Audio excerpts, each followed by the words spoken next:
October 14, 1947. Man with 2 broken ribs climbs into an experimental rocket plane that has already killed test pilots. The scientists say going faster than sound will tear any aircraft apart. The military says it's suicide. His own wife begs him not to fly. But Chuck Yeager isn't listening to any of them. In less than an hour, he'll either become the fastest man alive or die trying. This is the story of the most dangerous 9 minutes in aviation history. The moment one man looked death in the face and said, "Hold my beer. Today, I'm taking you inside the cockpit of the Bell X-1. We're breaking the sound barrier and breaking every rule, every limit, and nearly breaking every bone in your body." The Mojave Desert, California, 1947. The sun hasn't even risen yet, but Chuck Yeager is already awake, staring at the ceiling of his barracks. Every breath sends a sharp pain through his right side. 2 nights ago, he'd been riding horses with his wife Glennis, trying to forget about the mission ahead. The horse threw him off, and he slammed into a fence gate, cracking 2 ribs. Any sensible man would have reported the injury and grounded himself, but Chuck Yeager wasn't any man. And this wasn't any mission. Let me take you back a few years to help you understand what was at stake. World War II had just ended, and the world of aviation was changing faster than anyone could have imagined. During the war, pilots noticed something terrifying. When they pushed their planes to maximum speed in steep dives, the aircraft would start shaking violently. Control surfaces would lock up. Planes would literally rip apart in mid-air. Some pilots never pulled out of these dives. They'd found something out there in the sky, something invisible and deadly. They called it the sound barrier. The science seemed simple enough. Sound travels through air in waves at roughly 767 miles per hour at sea level. As an aircraft approaches that speed, it starts catching up to its own sound waves. These waves compress in front of the plane, creating a wall of air pressure. The theory said that wall would be impossible to penetrate. Some scientists claimed that any plane trying to break through would be crushed by the force. Others said the shock waves would tear the wings off. A few even suggested the pilot's body couldn't survive the stress. They called it the sound barrier for a reason. It wasn't just fast. It was thought to be an absolute limit, a wall that nature herself had built to keep man in his place. But the US military wasn't convinced. If there was a barrier to break, they wanted to be the first to break it. The British were working on their own supersonic program. The Germans had come close during the war. This was more than science. It was a race, and America intended to win. So they commissioned Bell aircraft to build something that had never been built before. A plane designed specifically to go faster than sound. They called it the X-1, and it looked like a bullet with wings, because that's exactly what it was modeled after. The Bell X-1 wasn't like any aircraft you've ever seen. It was only 31 feet long. Painted bright orange so they could find the wreckage when it crashed. Instead of traditional fuel, it ran on a mixture of liquid oxygen and diluted ethyl alcohol. Essentially, rocket fuel. The engine produced 6,000 pounds of thrust, which might not sound like much today. But in 1947, it was like strapping yourself to a controlled explosion. The X-1 couldn't even take off on its own. It had to be carried up to 25,000 feet by a B-29 bomber, then dropped like a bomb. At which point, the pilot would fire up the rockets and hope for the best. And the Pentagon needed someone crazy enough to fly it. Enter Chuck Yeager. Charles Elwood Yeager grew up dirt poor in Hamlin, West Virginia, during the Great Depression. His father worked in the natural gas fields. They didn't have much, but they had the mountains, the woods, and young Chuck had something else. Eyesight so sharp, it was almost superhuman. He could spot a deer in the forest from a distance that other people couldn't even see. The trees clearly. More importantly, he had an instinct for mechanics, for understanding how things worked. He could take apart an engine and put it back together better than it was before. When World War II broke out, Yeager enlisted in the Army Air Forces. He wanted to be a fighter pilot, but there was a problem. Fighter pilots needed to be officers, and officers needed college degrees. Yeager had barely finished high school, so they made him an aircraft mechanic instead. But Yeager had other plans. When the military opened up a program allowing enlisted men to become flight officers, he jumped at the chance. They tried to wash him out. The instructors thought this country boy with the West Virginia drawl didn't have what it took.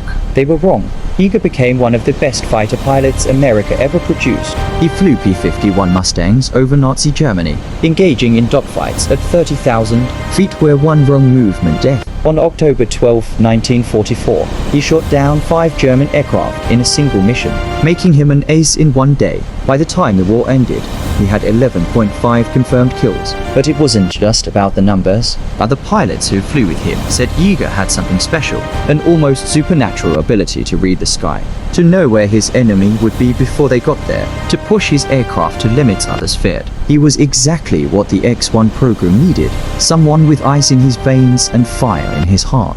The X-1 program was based at Muroc Army Airfield, which would later become Edwards Air Force Base. It was the middle of nowhere, the Mojave Desert, like dry lake beds stretching for miles. Perfect for testing experimental aircraft, perfect for crashing without killing civilians. By the time Yeager arrived, the X-1 had already made several flights, gradually building up speed, testing the aircraft's limits. But previous test pilots had been cautious, perhaps too cautious. They'd gotten close to the speed of sound, Mach 0.94. But the plane had started shaking so violently they'd backed off. The industry gossip was that the sound barrier was real, that you couldn't go through it. You'd just die trying. Yeager didn't buy it. He'd been in enough situations where so-called experts told him something was impossible, right before he proved them wrong. But he also wasn't stupid. This wasn't about ego. It was about preparation, technique, and understanding his aircraft better than anyone else alive. So he studied. He flew simulation after simulation. He talked to the engineers, not just about what the X-1 was supposed to do, but about what could go wrong. He wanted to know every system, every backup, every possible failure mode. Because when you're flying faster than sound, there's no room for surprises. The test flights built up gradually through September and early October 1947. Each flight pushed a little faster, tested the aircraft a little more, and each flight taught Yeager something new about how the X-1 handled at high speeds. The plane would shake, sure. The controls would get sluggish as shock waves formed over the wings. But Yeager had a feel for it, an instinct. He believed the X-1 could do it. He believed he could do it. The question was whether his body would survive what came next. Then came that night, October 12th, 2 days before the scheduled Mach 1 attempt. Yeager and his wife went horseback riding in the desert. It should have been a simple evening, a chance to relax before the biggest flight of his life. But his horse spooked, threw him off, and he slammed ribcage first into a wooden fence gate. The pain was immediate and intense. He'd broken bones before. He knew what this was. 2 cracked ribs on his right side. Any other pilot would have immediately reported to the flight surgeon and grounded themselves. But Yeager knew what that meant. They'd scrub the mission, assign another pilot, and someone else would be the first to break the sound barrier. That wasn't happening. Not after everything he'd done to get here. So he didn't tell anyone official. Instead, he went to a local veterinarian in the nearby town of Rosamond, a horse doctor. He asked the vet to tape up his ribs tight. The vet did it. No questions asked. Probably thought this crazy pilot had gotten into a bar fight or something. Yeager swore the vet to secrecy. Then he went to his flight engineer, Jack Ridley, the only person he trusted completely. Ridley was brilliant, one of the sharpest minds in the program. When Yeager showed him the bruising and explained the situation, Ridley didn't lecture him. He understood this was their shot, but there was a problem they needed to solve.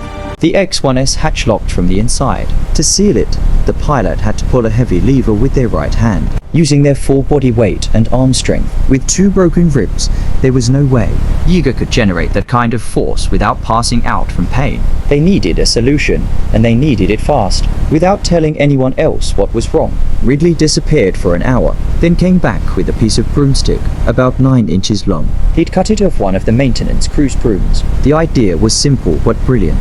Yeager could use the broomstick as a lever extension, using his left hand and his good side to generate the torque needed to seal the hatch. They tested it on the ground. It worked, barely, but it worked. October 14th, 1947. 0:30, as the military calls it. Still dark outside. Yeager gets dressed slowly, every movement calculated to minimize the pain in his ribs. He paws on his pressure suit, a prototype that looks more like a medieval torture device than safety equipment. If something went wrong at high altitude, this suit was the only thing keeping his blood from boiling. He doesn't eat much breakfast, hard to eat when your stomach is twisted in knots, whether from fear or adrenaline or pain, probably all 3. His crew chief asks if he's okay. Yeager just nods. What else is he going to say? The sun starts to rise over the Mojave as the B-29 mothership taxis out onto the lakebed. The X-1 is already attached underneath, hanging there like a bright orange parasite. The ground crew has nicknamed it Glamorous Glennis after Yeager's wife. Her name is painted on the nose. At least if he's going to die, he'll die in a plane named after the woman he loves. There's something romantic about that, in a twisted sort of way. The B-29's engines roar to life, all four of them. The vibration travels through the aircraft. Through the X-1, into Yeager's broken ribs. He grits his teeth. It's going to be a long morning. They take off. The B-29 climbs slowly, laboriously. The weight of the X-1 dragging it down. It takes nearly an hour to reach 25,000 feet. During that whole time, Yeager is lying in the cramped cockpit of the X-1, wedged into a space barely bigger than a coffin, watching the sunrise through a tiny windscreen. He goes over the procedures again and again in his mind. Engine ignition sequence. Fuel management. What to do if the rockets fail. What to do if the controls lock up. What to do if the aircraft starts breaking apart. That last one doesn't have much of a procedure. If the X-1 disintegrates at Mach 1. There's no ejection seat. No parachute that could deploy in time. You just ride it into the ground. The radio crackles. Bob Cardenas, the B-29 pilot, gives the 10-minute warning. They're approaching the drop zone. Yeager runs through his PRE drip checklist. Pressure suit sealed. Oxygen flowing. Radio working. Rocket chambers primed. He tests the control surfaces. The ailerons, elevator, rudder. Everything moves, but sluggishly. The X-1 is heavy with fuel, carrying enough liquid oxygen and alcohol for about 2.5 minutes of powered flight. That's all he's got. 2.5 minutes to go faster than any human in history, or to die trying. 5-minute warning. Yeager takes the broomstick that Ridley handed him through the hatch and positions it near the locking lever. He takes a deep breath. Bad idea. The ribs scream at him. He takes shallow breaths instead. His heart is pounding, but his hands are steady. That's the thing about Yeager. When the pressure was on, when death was staring him in the face, he got calmer, more focused. It was like time slowed down for him, like he could see things more clearly when everything was on the line. 1-minute warning. The B-29 pilot begins the countdown. 60 seconds. 50. 40. Yeager can feel his pulse in his temples. 30 seconds. He wraps his left hand around a broomstick, positions it against the hatch lever. 20 seconds. He thinks about Glennis, about his kids, about whether he'll see them again. 10 seconds. 9, 8. This is it. 7, 6, 5. No. Turning back now. 4, 3, 2, 1. Drop. The belly of the B-29 opens, and the X-1 falls away like a stone. For a moment, Yeager is in freefall, weightless, falling toward the desert floor 25,000 feet below. The X-1 as nose drops. He's got about 3 seconds before he needs to light the rockets, or he's just a very expensive brick. He flips the ignition switches in sequence. Chamber 1.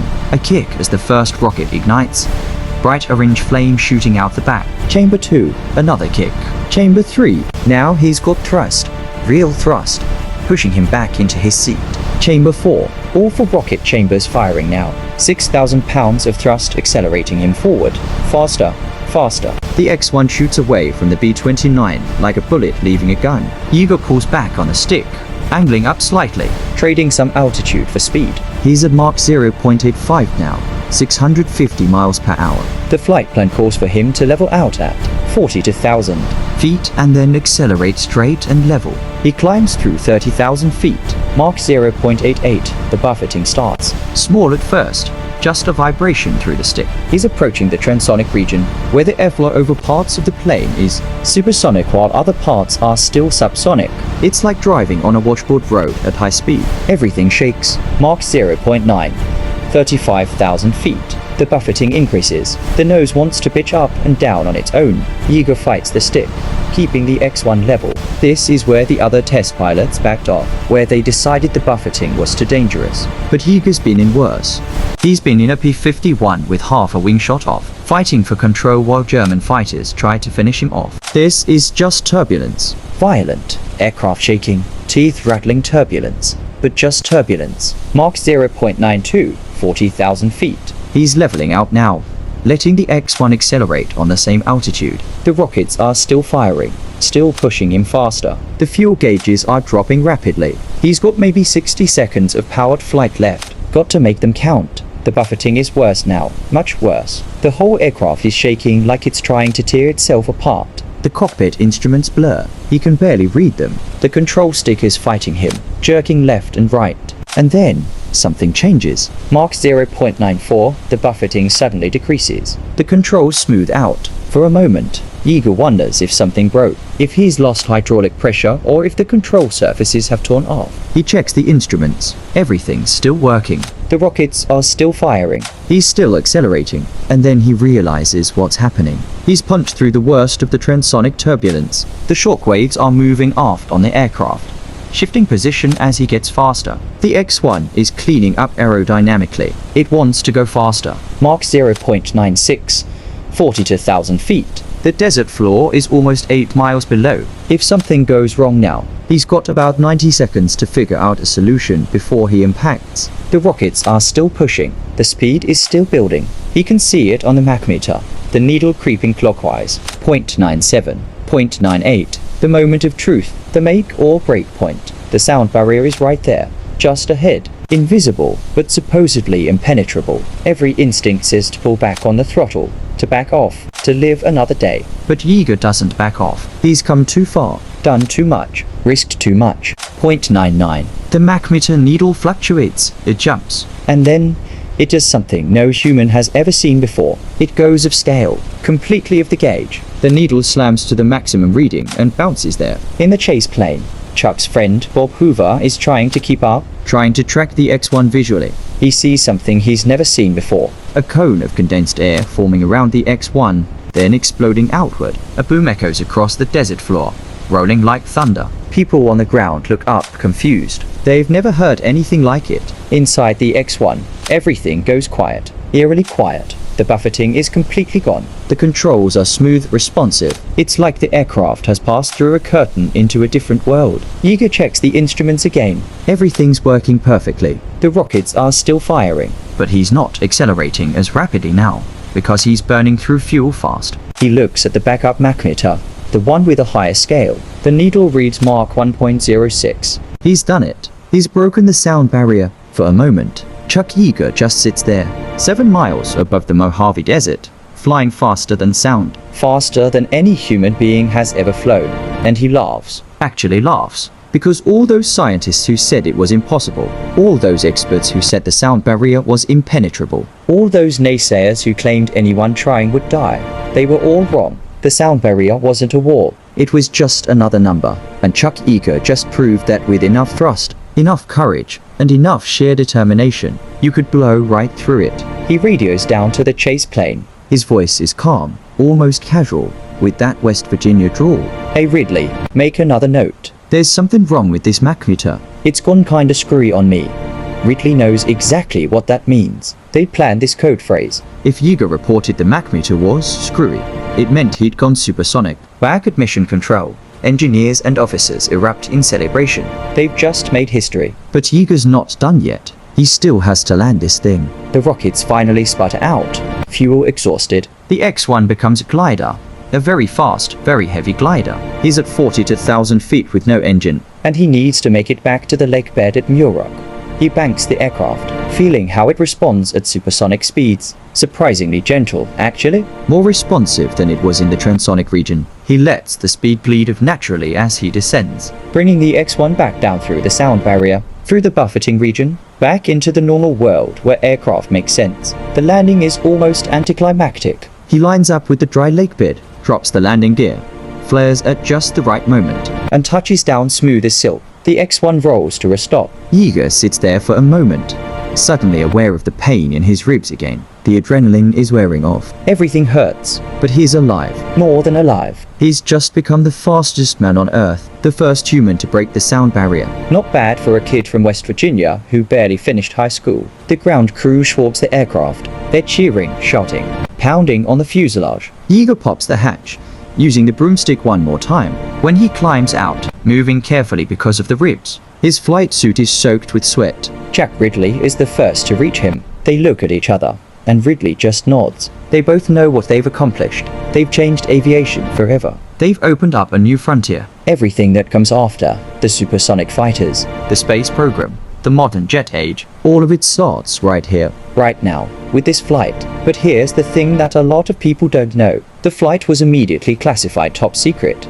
The US military didn't want the Soviets to know they'd broken the sound barrier. So Yeager couldn't tell anyone. He went back to his barracks that night, still in pain from his broken ribs. And he couldn't call his wife to tell her he'd made history. He couldn't tell his parents. For months, he had to keep quiet about the most important thing he'd ever done. The news didn't break publicly until December 1947, and even then, the military downplayed it. Aviation Week magazine broke the story in December, and the Air Force finally confirmed it shortly after. But by then, Yeager had already moved on to the next test flight. The next barrier to break. Because that's what test pilots do. They don't rest on their laurels. The day after breaking Mach 1, Yeager was back in the office, planning the next flight. They wanted to see how much faster the X-1 could go. Over the next few months, he pushed it to Mach 1.45, then higher. Each flight taught them something new about supersonic flight. The data gathered from these tests informed the design of the next generation of aircraft. The F-86 Sabre,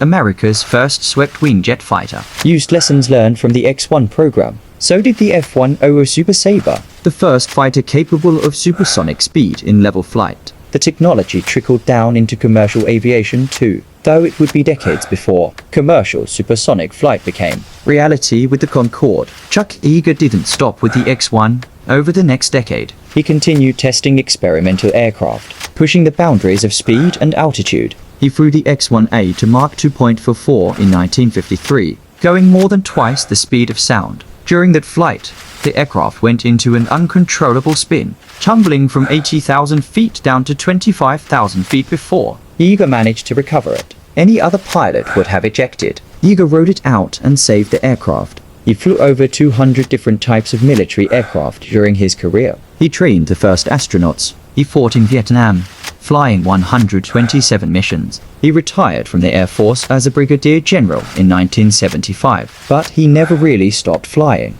Even in his 80s, he was still climbing into cockpits, still pushing the edge. The legacy of October 14, 1947 is everywhere in modern aviation. Every jet fighter, every commercial airliner, every spacecraft. They all exist because of what Yeager proved that day. He proved that the sound barrier was just a myth. A psychological barrier more than a physical one. He proved that with the right technology, the right preparation, and the right mindset, humans could overcome limits that seemed absolute. The sound barrier was supposed to be impossible. Breaking it was supposed to kill you. But Yeager looked at impossible and said, "Watch me." There's something deeply American about Chuck Yeager's story. A poor kid from West Virginia with no college education becomes one of the most important aviators in history. A man who breaks to ribs and still shows up for work. A pilot who laughs in the face of death and makes history sound routine. Hey Ridley, make another note, as casual as commenting on the weather. That's the ethos of the test pilot, the astronaut, the explorer. You do the impossible, and then you move on to the next impossible thing. But beyond the technical achievement, beyond the engineering and the science, there's a human story here. Chuck Yeager had a choice that morning. He could have reported his broken ribs and stood down. No one would have blamed him. He would have been the smart, safe choice. But he didn't take the safe choice. He took the broomstick Ridley handed him, sealed himself into a rocket plane, and flew into history. That decision, that moment of courage or madness, or both, changed the world. Think about what was going through his mind as the B-29 climbed to altitude. He knew he might die. The X-1 program had already killed pilots. Test flights were crashing regularly. Every takeoff could be your last. And he was doing it with broken ribs, in pain. Knowing that if something went wrong, if he had to make a hard landing or eject or put high GS, those ribs could puncture a lung and kill him even if the crash didn't. But he's strapped in anyway, because some things are worth the risk. Some barriers are meant to be broken, no matter the cost. The sonic boom that echoed across the Mojave Desert that day wasn't just the sound of an aircraft breaking Mach 1. It was the sound of human limitation shattering. It was proof that the only real barriers are the ones we accept in our minds. The engineers said it couldn't be done. The scientists said it was impossible. Everyone had a reason why it wouldn't work. Everyone except the guy in the cockpit with the broken ribs and a piece of broomstick. Chuck Yeager passed away on December 7, 2020, at the age of 97, right up until the end. He was still that West Virginia kid who loved to fly, who saw a challenge and couldn't resist taking it on. His life spanned from the propeller age to the space age, from the sound barrier to hypersonic flight. He met presidents, trained astronauts, inspired generations of pilots. But if you asked him about it, he'd probably just shrug and say he was doing his job. That was Yeager. No ego, no pretension, just a guy who flew planes and occasionally made history while he was at it. The Bell X-1 that Yeager flew on October 14, 1947, is now in the Smithsonian National Air and Space Museum in Washington. DXC, you can go see it. Glamorous Glennis is still painted on the nose. It hangs there, this tiny orange aircraft that changed the world, suspended in the same building as the Wright brothers, Flyer, and the Apollo 11 command module. 3 aircraft, 3 moments when humanity reached beyond what we thought possible and grabbed hold of the future. But here's what I want you to take away from this story. The sound barrier was never really about physics. It was about belief. Everyone believed it was impossible, so it might as well have been. It took one man who didn't believe, or maybe who just didn't care, to prove otherwise. How many sound barriers are we living with today? How many things do we accept as impossible just because everyone says they are? How many dreams do we give up on because the experts tell us it can't be done? Chuck Yeager didn't have a college degree. He came from nothing. He had no business being a test pilot, let alone the first man to break the sound barrier. But he did it anyway, with broken ribs and a piece of broomstick. Because he refused to accept limitations. That's the real lesson of October 14, 1947. Not the engineering achievement, not the scientific breakthrough, but the human triumph, the refusal to quit, the determination to push through, even when you're in pain. Even when everyone says you'll fail. Even when death is a very real possibility. So the next time someone tells you something can't be done, remember Chuck Yeager. Remember the man who broke the sound barrier with broken ribs. Remember that impossible is just a word and barriers are meant to be broken. Because somewhere out there, right now, someone is looking at an impossible problem and they're not seeing war. They're seeing a challenge. They're seeing history waiting to be made. They're seeing their own October 14, 1947. And when they break through, when they shatter that barrier and prove everyone wrong, we'll look back and wonder why we ever thought it was impossible in the first place. Just like we do now when we look at the sound barrier. Just another number. Just another limit. Just another barrier that couldn't hold back human ambition and courage. That sonic boom over the Mojave Desert still echoes today. 77 years later, it echoes every time someone does something they were told couldn't be done. It echoes every time a dreamer becomes an achiever. It echoes in every fighter jet breaking the sound barrier as a routine part of flight. In every spacecraft launching toward the stars. In every human being who looks at the impossible and says, "Watch me." Chuck Yeager didn't just break the sound barrier that day. He broke the barrier of human limitation. He proved that courage, skill, and determination can overcome any obstacle. And that, ultimately, is why we remember October 14, 1947. Not because of the speed, not because of the technology, but because of the man, the test pilot who became a legend. The legend who started as a poor kid from West Virginia. The proof that in America, in the world, anyone can make history if they're brave enough to try. So the next time you hear a sonic boom, remember where it came from. Remember the man with the broomstick and the broken ribs. Remember Glamorous Glennis and the bright orange rocket plane. Remember that barriers are meant to be broken. Limitations are meant to be exceeded. And impossible is just a challenge waiting for someone brave enough to accept it. If this story inspired you, if Chuck Yeager's courage and determination resonated with you, then do me a favor, hit that like button, leave a comment telling me what impossible barrier you're going to break, and subscribe to Silent Warriors, because this channel is dedicated to telling the stories of people like Chuck Yeager. The brave men and women who push boundaries, who refuse to quit, who changed the world one impossible achievement at a time. There are so many more stories to tell, so many more legends to explore. Subscribe so you don't miss them. And remember, the only real barriers are the ones we accept. Break through, fly faster, go higher, make history.